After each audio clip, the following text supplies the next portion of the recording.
నమస్కారం. టీవీ3 న్యూస్ వార్తలకు స్వాగతం. ముందుగా వార్తల్లోని ముఖ్యాంశాలు. సంక్షేమ పథకాల అమలుపై సీఎం చంద్రబాబు కఠిన ఆదేశాలు. 5 లక్షల ఇళ్ల నిర్మాణం పూర్తి చేయాలని ఆదేశం. ఇసుక ధరలపై నియంత్రణకు చర్యలకు సూచన. ప్రజాసేవల్లో పారదర్శకత పెంచాలన్న సీఎం.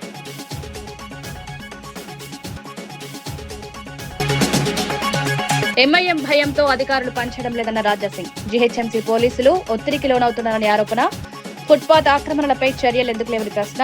చట్ట పరిరక్షణలో నిష్పాక్షికంగా వ్యవహరించాలని డిమాండ్.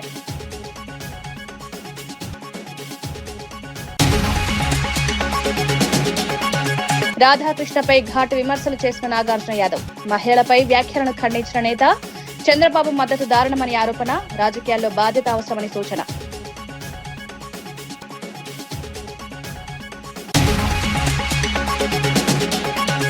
చొరబాటుదారులపై కఠిన చర్యలుంటాయని అమిత్ షా హెచ్చరిక. అసోంలో బీజేపీకి ఓటు వేయాలని పిలుపు. చొరబాటుదారులు యువత ఉపాధి దోచుకుంటున్నారని ఆరోపణ. భారత్ ధర్మశాల కాదని స్పష్టం.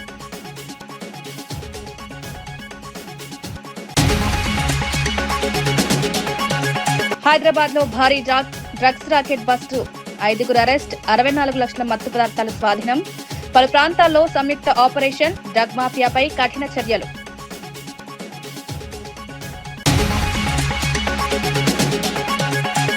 ప్రభుత్వం అత్యంత ప్రాధాన్యంగా తీసుకున్న పథకాలను పక్కా ప్రణాళికతో అమలు చేయాలని సీఎం చంద్రబాబు స్పష్టం చేశారు. అమరావతిలో ఆర్టీజీఎస్ కేంద్రం నుంచి వివిధ శాఖల పనితీరుపై సమీక్ష నిర్వహించారు. ఈ ఏడాదిలో 5 లక్షల ఇళ్ల నిర్మాణాన్ని పూర్తి చేసి లబ్దిదారులకు అందించాలని అధికారులకు ఆదేశాలు జారీ చేశారు. 2 లక్షల మందికి ఇళ్ల స్థలాల పంపిణీ వేగవంతం చేయాలని సూచించారు. వర్షాకాలంలో ఇసుక సరఫరాలో ఎలాంటి ఇబ్బందులు రాకుండా ముందస్తు చర్యలు తీసుకోవాలన్నారు. ఇసుకపై అధిక ధరలు వసూలు చేయకుండా కట్టడి చేయాలని హెచ్చరించారు.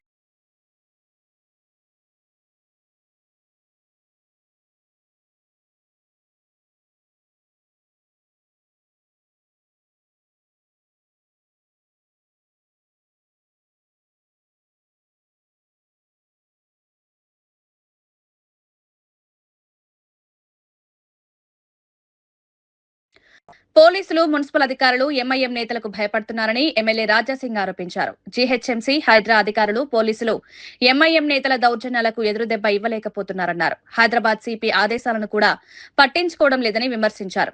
ఎంఐఎం ఎమ్మెల్యే చేసిన వ్యాఖ్యలు ఆశ్చర్యకరమని పేర్కొన్నారు. నగరంలోని ఫుట్పాత్లను ఆక్రమించి షాపులు పెట్టించి కిరాయిలు వసూలు చేస్తున్నారని ఆరోపించారు.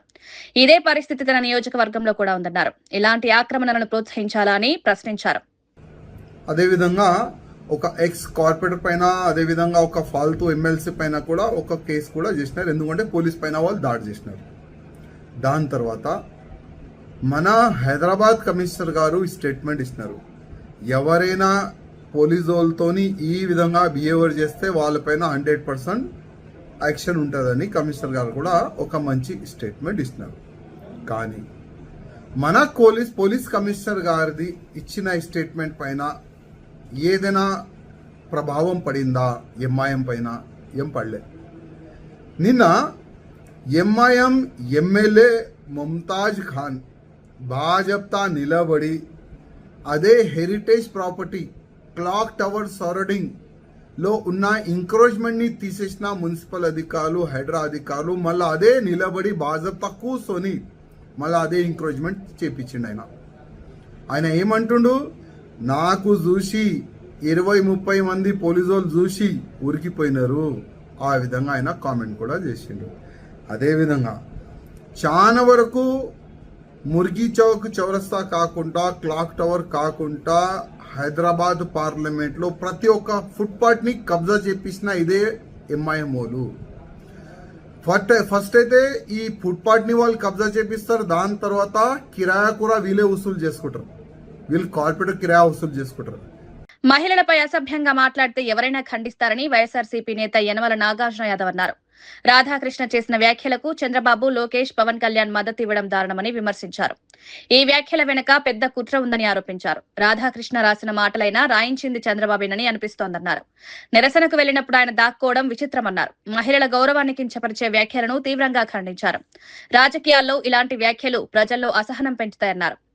కిరణ్ నడుపుతున్నటువంటి పేపర్ చూసినా, రాధాకృష్ణ నడుపుతున్నటువంటి పేపర్ చూసినా కూడా మనకు తెలుస్తుంది. మొన్న ఈ మధ్యన కొత్త పలుకు పేరుతో బ్రోకర్ రాధాకృష్ణ ఒక చెత్త మాటలు, బురద మాటలు, వికృతమైనటువంటి మాటలు మాట్లాడాడు. ఏమంటాడు? మర్యాద, సంస్కారం, సభ్యత, ఇంగిత జ్ఞానం ఇది ఎవరో చెబితే రావు రాధాకృష్ణ. మనిషిగా పుట్టిన తర్వాత నువ్వు పశువు కాదని నీకు నువ్వు నిరూపించుకోవాలంటే, బురదలో తిరిగేటువంటి పందికి రాధాకృష్ణకి తేడా లేదని తెలుసుకోవాలనుకుంటే, వావి వరసలు లేని కుక్క రాధాకృష్ణ ఒకటే కాదని అనుకోవాలంటే కొన్ని మర్యాదలు మనం పాటించాలి. అటువంటి మర్యాదలేమీ పాటించకుండా వావి వరసలు లేనటువంటి కుక్కలాగా, బురదలో బొరిలే పందిలాగా నేను మాట్లాడతాను అని బరి తెగించి, అంటే ఇడిచేసిన వాళ్ళకి వీధికే పెద్ద అనేటువంటి చందానా నువ్వు ఇటువంటి వాక్యాలు మాట్లాడావు.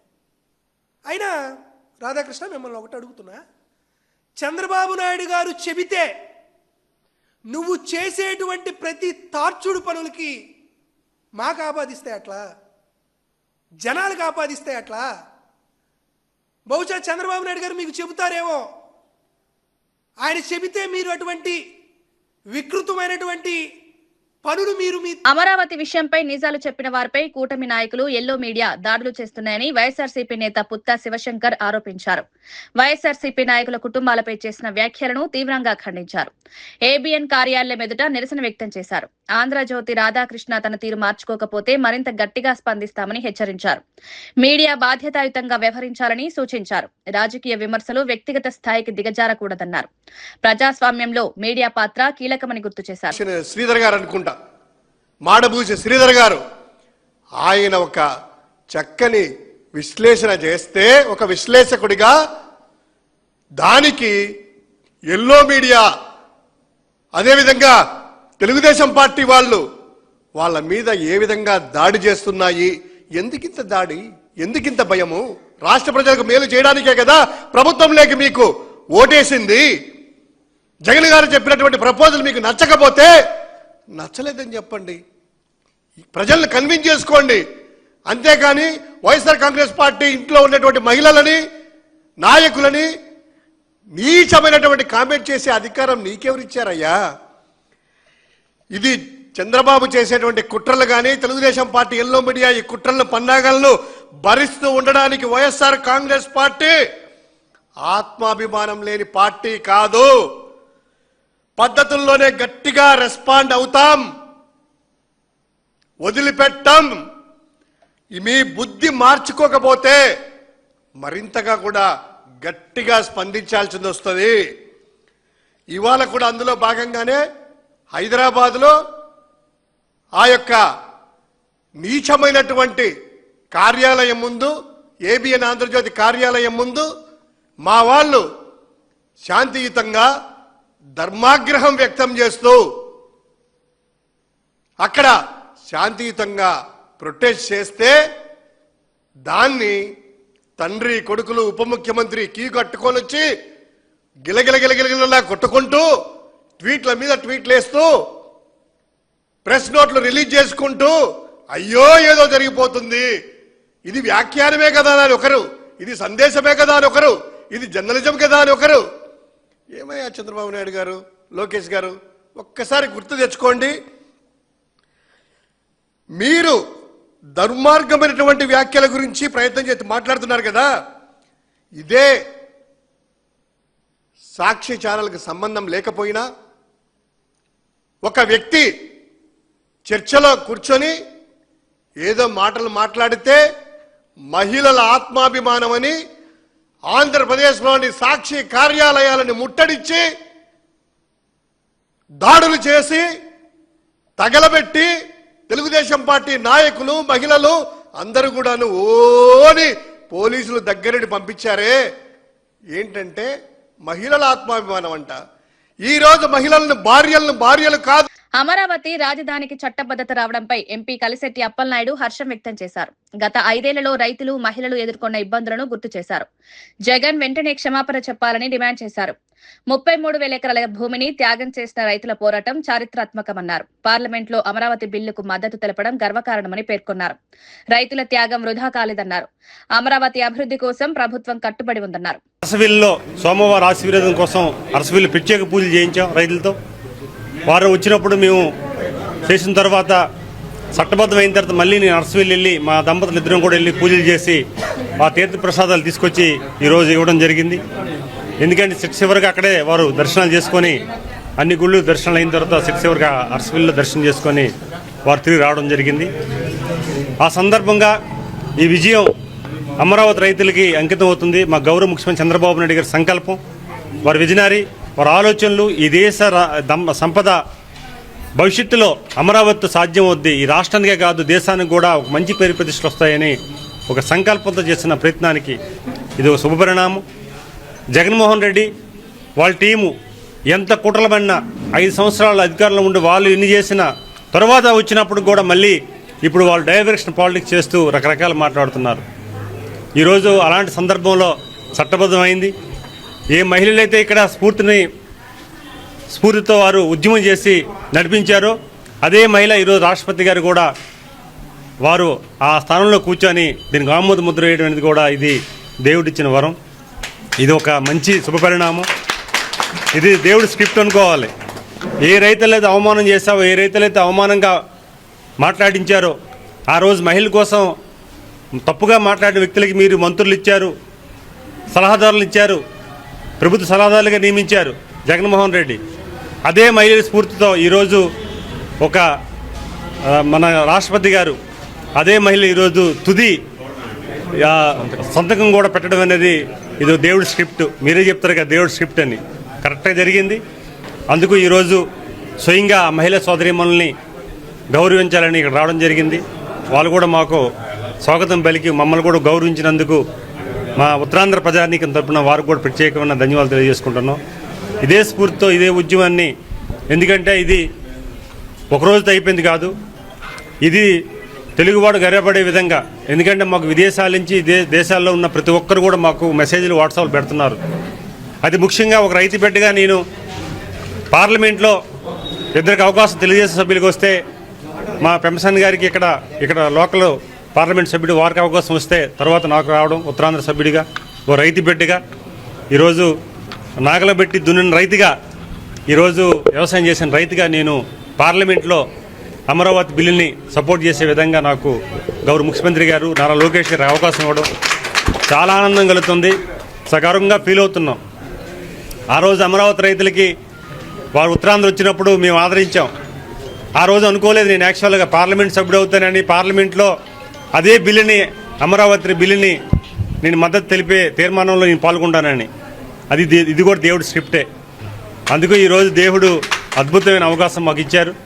అందుకు మనస్ఫూర్తిగా ముఖ్యమంత్రి చంద్రబాబు నాయుడు గారికి, మా నియోజకవర్గం పార్లమెంటు ప్రజానీకానికి, నారా లోకేష్ గారికి, ఎన్డీఏ కూటమికి అందరికి కూడా ప్రత్యేకమైన మీ ద్వారా ధన్యవాదాలు తెలియజేసుకుంటూ, భవిష్యత్తులో మనం కూడా ఇక్కడ మన రాష్ట్రంలో కావాలి సంబరాలు, మన దేశంలో ఉన్న తెలుగు వాళ్ళందరూ కూడా సంబరాలు చేసుకుంటామని మెసేజ్ ఇవ్వడం జరిగింది.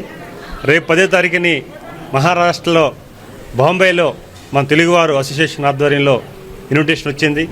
అక్కడ కూడా సంబరాలు జరుగుతున్నాయి. రేపు 10వ తారీఖున అక్కడ భారీ ఎత్తున అక్కడ ఏర్పాట్లు జరుగుతున్నాయి. అక్కడే తర్వాత భువనేశ్వర్లో ఇతర మన రాష్ట్ర దేశంలో ఉన్న ప్రధాన క్యాపిటల్లో మన తెలుగువారు ఉన్న ప్రాంతంలో కూడా సంబరాలు చేస్తున్నారు. ఆ సంబరాలకు కూడా నేను అటెండ్ అవుతున్నాను. ఈరోజు ఒక అద్భుతమైన అవకాశం. లక్నోలో కూడా జరుగుతుంది, అక్కడ కూడా వెళ్తున్నాం. ఈరోజు మన తెలుగువాడు ఎక్కడున్నా సరే, మన విదేశాల్లో మనం చూసాం, వాళ్ళ కేకులు కట్ చేసుకునే వాళ్ళ ఆనందం పరిస్థితి. అంటే అమరావతి రాజధాని ఉండాలని మన 5 కోట్ల ఆంధ్రలో కాదు, దేశ విదేశాలున్న ప్రపంచంలో ప్రతి ఒక్క తెలుగువాడు కూడా గర్వపడే విధంగా చట్టబద్ధమైంది.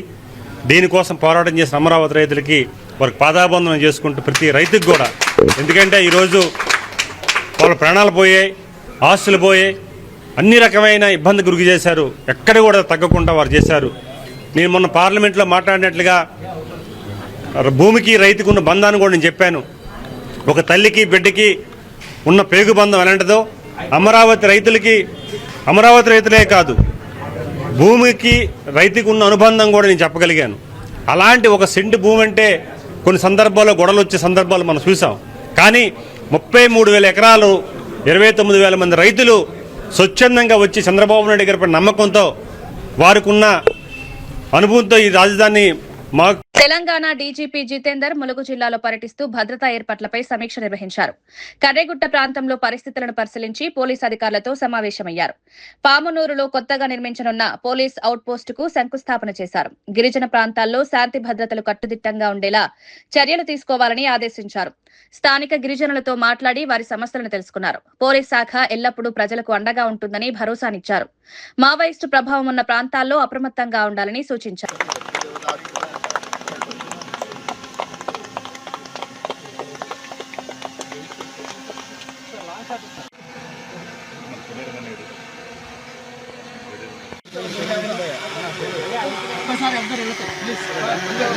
సౌండ్ పెట్టుకున్నట్లు తలకాయలు కట్ అవుతాయి.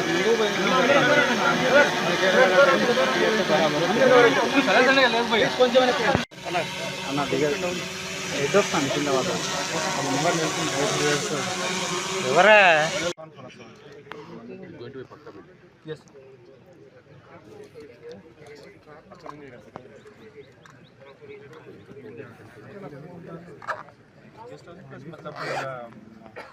मीटिंग हो सर, तो कॉन्फ्रेंस इंटरनली हो सर.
రమేష్ సార్ కొంచెం ముందుకు రండి సార్. మీరు వెనక్కి రండి, కొంచెం ముందుకు రండి సార్. మీరు జరపండి సార్. రమేష్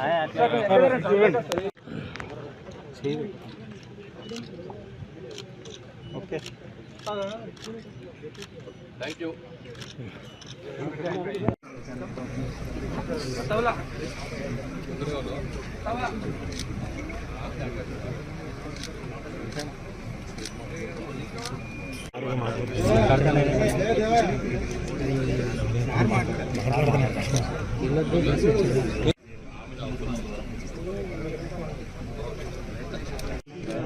ఇటు చూడండి, ఇటు చూడండి. కొత్తగా ఉంది, కొత్త నాచారం డివిజన్ అభివృద్ధి నిధులపై కాంగ్రెస్ బీఆర్ఎస్ మధ్య రాజకీయ పోరు ముదురుతోంది. బీఆర్ఎస్ నాయకులు తామే నిధులు తెచ్చామని చెప్తుండగా కాంగ్రెస్ నేతలు అధికారంలో ఉన్న తమ ప్రభుత్వం నిధులు కేటాయించిందని చెప్తున్నారు. పరమేశ్వర్ రెడ్డి చొరవతో సీఎం రేవంత్ రెడ్డి నిధులు ఇచ్చారని కాంగ్రెస్ నేతలు స్పష్టం చేశారు. బీఆర్ఎస్ నాయకులు గత 10 ఏళ్లలో ఏం అభివృద్ధి చేశారో చెప్పాలని సవాల్ విసిరారు. సీఎం చిత్రపటానికి పాలాభిషేకం చేయడంపై బీఆర్ఎస్ అభ్యంతరాలు వ్యక్తం చేయడం రాజకీయంగా చర్చనీయాంశమైంది. మీరు చేసిరంటారు కదా, మీరు చేసినవి కూడా చెప్పుకోండి, మేము వద్దంటలేము. మీరు ఏం చేసిరో మీరు చెప్పుకున్నదేమో. మేము ఎక్కడ కూడా ఇక్కడ ఉన్న మా నాయకులతో ఒకటే మీ విన్నపం ఏం చేసినామంటే, మీరు అధికారంలో ఉన్నప్పుడు మేము ప్రోటోకాల్ పద్ధతిలో మేము ఎప్పుడు కూడా మేము అడ్డుకోలే. ఎందుకంటే మీకు ఉన్న ఇక్కడ బీఆర్ఎస్ నాయకులు చాలా మంది మాకు ఫోన్ చేసి, అన్న మరి ఆ ప్రోగ్రామ్ చేస్తున్నాం మీరు రారంటే, ఇంకో చూడన్నా ఆయన అధికారికంగా మనము ఎన్నుకోబడ్డారు కాబట్టి ప్రోటోకాల్ పంచాలి ఉంటుంది కాబట్టి, కానీ తొందరలో మాకు కూడా మంచి రోజులు వస్తాయి, ఖచ్చితంగా ఆ రోజు వచ్చినప్పుడు మేము కూడా వస్తామని చెప్పి చేసినాం. ఇవాళ అధికారం అంతా అయిపోయినాక ఎవరు మాట్లాడితే వాళ్ళు ప్రెస్ మీట్ పెట్టి ఎవరికి వాళ్ళు చిన్న చిన్న విషయాలకి మీరు ఎందుకు ఫ్రస్ట్రేషన్ అవుతారు? ఇవాళ మేము ఎవరికి అభిషేకం చేస్తున్నాము? మన ముఖ్యమంత్రి, మన రాష్ట్ర ముఖ్యమంత్రికి పాలాభిషేకం చేస్తే మీకేం బాధ? దానివల్ల మీకేం ఇబ్బంది అవుతుంది? మీకేం ఇబ్బంది అవుతుందని చెప్పి నీ సందర్భంగా అడుగుతున్నా. ఇవన్నీ పక్క పెడితే మేము రాబోయే రోజులలో కూడా ఇక్కడ ఉన్నది నాచారం డివిజన్ అభివృద్ధి కార్యక్రమం అనేది అందరం పూర్తి బాధ్యతగా మాకు భుజాలపై చేసుకుంటూ మేము పనిచేస్తామని తెలియజేస్తూ, అదేవిధంగా మరొక విషయం, నేను 2 విషయాల్లో మాట్లాడి క్లోజ్ చేస్తాను కాబట్టి, ఇవాళ పెద్దలు స్వర్గీయ శ్రీ బండారి రాజిరెడ్డి అన్న గారు ఉప్పల్ కారిడార్కి వారి యొక్క పేరు పెట్టడం జరిగింది. నిజంగా ఉప్పల్ కాన్స్టిట్యున్సీ లో ఉన్న ప్రతి ఒక్క కాంగ్రెస్ నాయకుడు చాలా అభినందించి మేము ఆనందపడ్డాం. ఎందుకంటే వాస్తవానికి డే 1 నుంచి కూడా అన్నగారు మన కాంగ్రెస్ పార్టీకి ఎన్నో సేవలు చేశారు కాబట్టి మేము సంతోషించాం. కానీ గమ్మత్తైన విషయం ఏంటంటే అవతల పార్టీ వాళ్ళు ఫోన్ చేసి, మీ పార్టీ వాళ్ళు ఫోన్ చేసి, అరే భయ్ మీ పార్టీ పేరు మనం మంచి పెడుతున్నారు, మీకు ఇబ్బంది అంటే, మాకేం ఇబ్బంది అన్నా, మా గౌరవ ముఖ్యమంత్రి చెప్పింది ఒకటే, సీనియర్లకు గౌరవించి పార్టీ పట్ల ఎవరైతే కష్టపడతారో వాళ్లకు నిజమైన న్యాయం జరగాలంటే, నిజమైన న్యాయం చేయాలంటే, మీకు నిదర్శనం ఇవాళ ఉప్పల్ కారిడార్కి రాజిరెడ్డి పేరు పెట్టడం అనేది నిజంగా మా ముఖ్యమంత్రి గారికి నిజంగా నేను అభినందిస్తూ వాళ్ళకి నేను నిజంగా ధన్యవాదాలు తెలుపుతున్నాను. అదేవిధంగా రెండోది, ఇవాళ మాట్లాడుతురుగా, ఇవాళ మీరు అన్ని విషయాలుగా అన్ని నాచర ప్రజలు వింటురు, నాచర ప్రజలు అన్ని తెలుసు, ఎవరు ఎప్పుడు ఏం మాట్లాడతారు, ఎవరు ఎప్పుడు ఏం చేస్తారు అనేది. ఇది ఈ సభాముఖంగా నేను చెప్పేది ఏంటంటే, రేపు నాచారం డివిజన్లో అదేవిధంగా హెచ్ఎం డివిజన్లో రాబోయే రోజులలో కాంగ్రెస్ పార్టీ అనేది ఖచ్చితంగా జెండా ఎగరవేయబోతుంది. ఖచ్చితంగా రాబోయే రోజులలో కూడా కొబ్బరికాయ కూడా మేమే కొడతాము. ఈ 2 డివిజన్లలో కూడా ఖచ్చితంగా ఏ పనున్నా కూడా మేమందరం కూడా మా భుజాలపై చేసుకుని చెప్పి ఈ సందర్భంగా తెలియజేస్తూ, మరి ఇక్కడ విచ్చేసిన మా పెద్దలందరికీ మరొకసారి ధన్యవాదాలు తెలియజేస్తూ, మరి ఇప్పుడే మా అన్న పెద్దలు మన టీపీసీసీ స్టేట్ కన్వీనర్ వంటి హెచ్ఆర్ మునన్న గారు, అదేవిధంగా డీసీసీ స్పోక్ పర్సన్ గారు వాళ్ళ యొక్క అమూల్య సందేశాన్ని చెప్తున్నారు. అస్సాం ఎన్నికల నేపథ్యంలో కేంద్ర హోంమంత్రి అమిత్ షా కీలక ప్రకటన చేశారు. బీజేపీ 3వ అధికారంలోకి వస్తే చొరబాటుదారులను దేశం నుంచి వెలివేస్తామని స్పష్టం చేశారు. కాంగ్రెస్ పాలనలో అస్సాం చొరబాటుదారులకు కేంద్రంగా మారిందని విమర్శించారు. వారు స్థానిక యువత ఉపాధిని, పేదల రేషన్ను దోచుకుంటున్నారన్నారు. ఏప్రిల్ 9న బీజేపీకి ఓటు వేసి చొరబాటుదారులను పారద్రోలాలని ప్రజలకు పిలుపునిచ్చారు. భారత్ ధర్మశాల కాదని దేశ భద్రతకు ప్రాధాన్యమిస్తామని తెలిపారు. 9 अप्रैल को कमल के निशान पर जब बटन दबाए तब इतने गुस्से के साथ दबाना है कि बटन तो हेलाकांडी में दबे मगर देश भर के घुसपैठियों को करंट लगे, ऐसे बटन दबाना है। भाइयों बहनों, कांग्रेस पार्टी ने सालों तक असम को घुसपैठ का मुख्य द्वार बनाया। असम के 9 जिले घुसपैठिया बहुल हो गए। मैं आज हेलाकांडी की इस पवित्र भूमि से कहकर जाता हूं, ये भारत की भूमि है, यहां कोई घुसपैठियों की जगह नहीं है। ये घुसपैठिया हमारे चाय बागान के श्रमिक की मजदूरी खाते। హైదరాబాద్ లో భారీ డ్రగ్స్ రాకెట్ ను పోలీసులు బస్ట్ చేశారు. హెచ్న్యూ, సనత్ నగర్, చిలకలగూడ, ఆదిబట్ల ప్రాంతాల్లో సంయుక్త ఆపరేషన్ నిర్వహించారు. 64.35 లక్షల విలువైన మత్తు పదార్థాలను స్వాధీనం చేసుకున్నారు. ఈ కేసులో 5 అనుమానితులను అరెస్ట్ చేసినట్లు task force DCP Vaibhav Gaikwad తెలిపారు. నగరంలో డ్రగ్స్ సరఫరా నెట్వర్క్ పై కఠిన చర్యలు కొనసాగుతున్నాయన్నారు.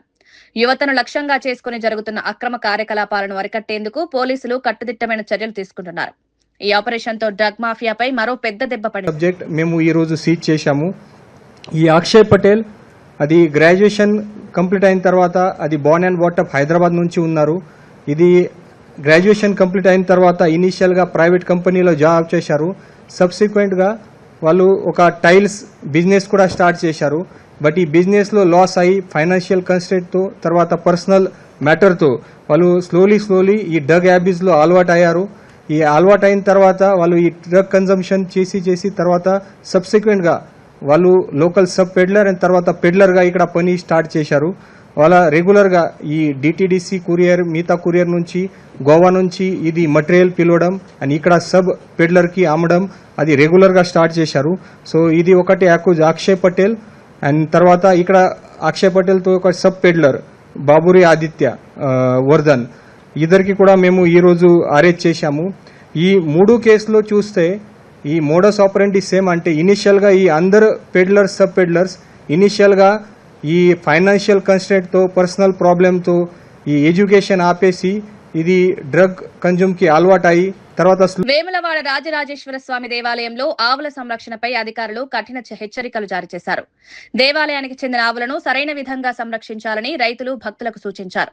అనుమతి లేకుండా తీసుకువెళ్లడం, దుర్వినియోగం చేయడం జరిగితే చట్టపరమైన చర్యలు తీసుకుంటామన్నారు. దేవాలయాల సంపదను కాపాడడం ప్రతి ఒక్కరి బాధ్యత అని స్పష్టం చేశారు. ఆవులు సమాజానికి ఉపయోగపడే విధంగా సంరక్షణ జరగాలని అధికారులు తెలిపారు.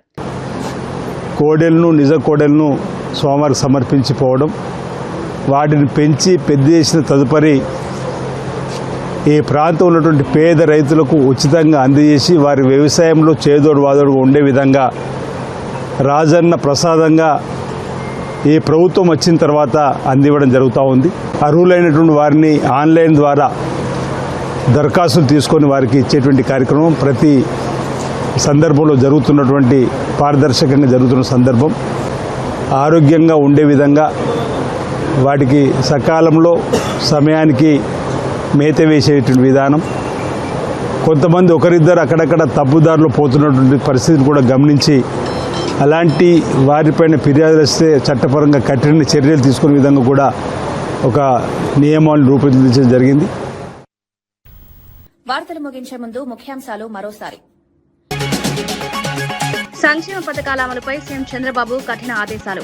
5 లక్షల ఇళ్ల నిర్మాణం పూర్తి చేయాలని ఆదేశం. ఇసుక ధరలపై నియంత్రణకు చర్యలకు సూచన. ప్రజాసేవల్లో పారదర్శకత పెంచాలన్న సీఎం.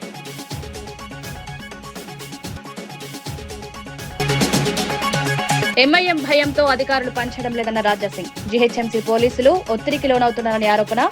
ఫుట్పాత్ ఆక్రమణలపై చర్యలు ఎందుకు లేవని ప్రశ్న. చట్ట పరిరక్షణలో నిష్పాక్షికంగా వ్యవహరించాలని డిమాండ్.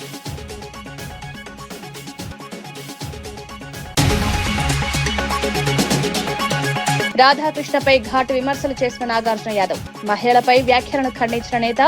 చంద్రబాబు మద్దతు దారుణమని ఆరోపణ. రాజకీయాల్లో బాధ్యత అవసరమని సూచన.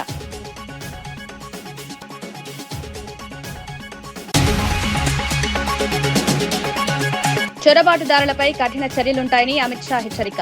అసోంలో బీజేపీకి ఓటు వేయాలని పిలుపు. చొరబాటుదారులు యువత ఉపాధి దోచుకుంటున్నారని ఆరోపణ. భారత్ ధర్మశాల కాదని స్పష్టం.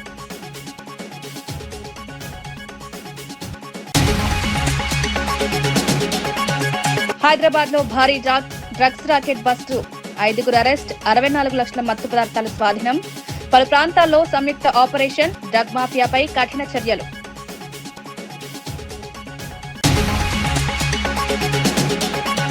ఈనాటి వార్తా విశేషాలు మరో బులెటిన్లో మళ్ళీ కలుద్దాం. నమస్కారం.